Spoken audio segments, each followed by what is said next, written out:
Hey, millionaire. Obviously, winning the lottery is the fastest way to get rich. But what if that never happens? Is there any other way to get rich overnight? There's one answer that almost everyone watching this has already thought of. Invent something amazing. For hundreds of years, inventors have been getting rich and famous off their ideas and innovative products. Or have they? These inventors came up with some of the smartest and most useful ideas ever. Some even revolutionized our everyday lives. But somehow, they all ended up poor. This is our list of the dumbest inventors who ended up broke. Number 7. Antonio Meucci, inventor of the telephone. Which inventors' names pop into your head when I mention telephones? You probably thought of Alexander Graham Bell, right? Or if you know a lot about telephones, you might have even thought of Johann Philipp Reis, Innocenzo Manzetti, Daniel Drawbaugh, or Edward Ferrar. After all, each of them claimed they invented the telephone. But whoever you thought of, it probably wasn't Antonio Meucci. And that's pretty sad, because it sure looks like he's the person who really invented it. More and more evidence has been appearing in recent years that proves he invented the telephone 5 years before Bell. But the most damning piece of evidence is a patent caveat filed by Meucci in 1871. This proves Meucci had working designs years before Alexander Graham Bell did. But unfortunately, a patent caveat only proves your concept. It doesn't secure your rights to the actual device. Sadly for Meucci, the lab he worked at somehow lost all his working models. He also didn't have enough funding to renew his patent caveat, leaving his invention open to theft. He died in poverty, but in 2002, the House of Representatives named Meucci the rightful inventor of the telephone over 100 years after his death. Number 6. Johannes Gutenberg, inventor of the printing press. Johannes Gutenberg invented possibly the most important device created in human history, the printing press. It might not seem like much now, but it was a seriously big deal. Before his invention, all books were replicated by hand. Often, it was monks who sat and painstakingly copied books in their own handwriting. This meant that all books, even the copies, were incredibly expensive. And because books were too expensive for most people to buy, that also meant it was impossible for most people to educate themselves. Unless you were part of the nobility or royalty, you'd never really touch a book in your life.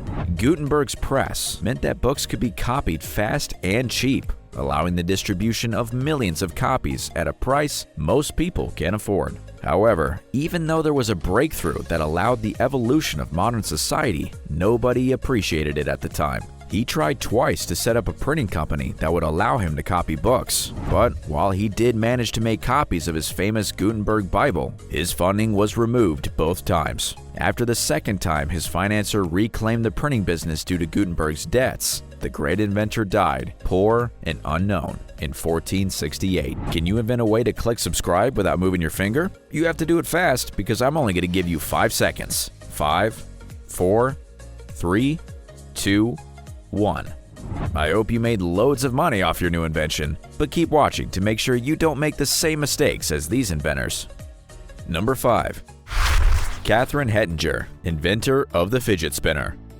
You couldn't walk through the street in 2017 without seeing fidget spinners in everyone's hand. But they were invented years before by someone named Catherine Hettinger. If only it hadn't taken years for them to catch on, she would have been a multi-millionaire by now. But unfortunately, even though she had a patent on them, she was so poor in 2005 when she needed to renew the patent that she couldn't pay the $400 renewal fee. In other words, she lost the patent. We can only guess how much it must have hurt when everyone started collecting them on an international scale, when it was too late for her to make a cent off of it.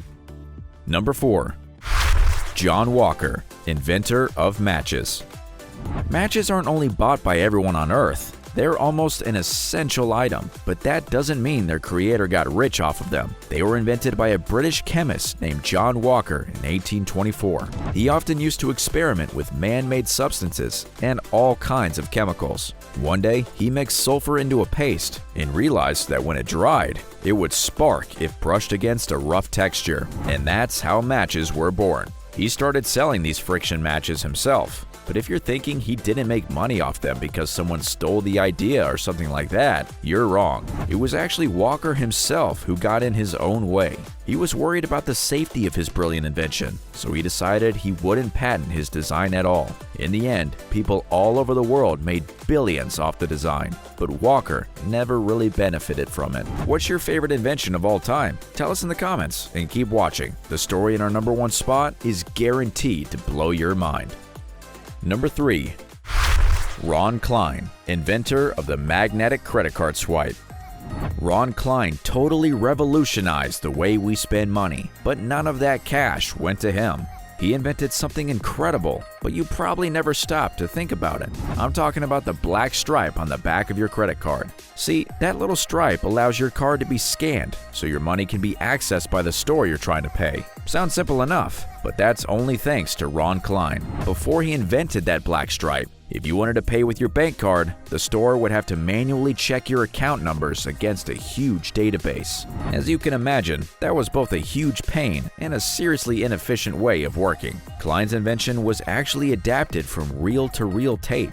He worked out how to encode the magnetic stripe with a number. He then invented scanners that could read that number and compare it to the database of cards automatically, with no effort from store assistants. But he made one big mistake. He never patented his brilliant black stripe. Before he knew it, every bank under the sun had stuck Klein's technology to the back of their cards, and he never got a penny for it. Number 2. Douglas Engelbart, inventor of the mouse. Douglas Engelbart suffered from being way too ahead of his time. If he'd come along a few decades later, he probably could have been a billionaire. He was 1961, and Engelbart invented a wooden block with wheels underneath it, which was capable of recording its movement and translating it to a computer to help users select a coordinate on the screen. That's right. He invented the world's first computer mouse. It was patented, but a couple years later, a scientist from Xerox adjusted Engelbart's design to use a ball instead of a wheel.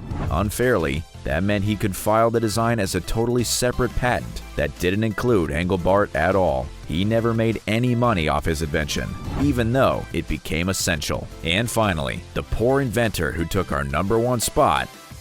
Number 1. Louis Laprice, inventor of the movie camera.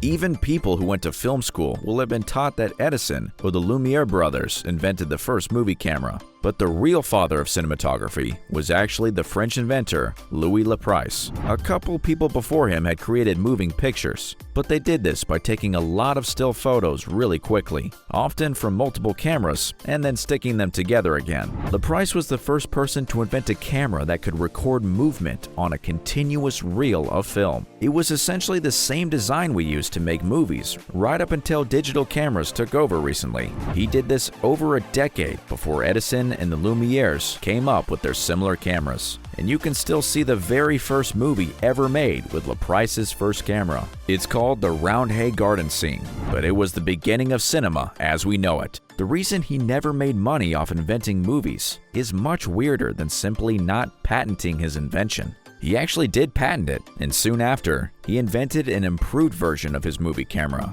So he booked a train to travel to the patent office in Paris to protect his new invention. But there is where it all went wrong for him. He never arrived. The story of what happened is a little hazy. Apparently, he definitely boarded the train with his new and improved camera. However, he never arrived in Paris. There was no sign of a struggle, and his camera was missing when the train arrived in Paris.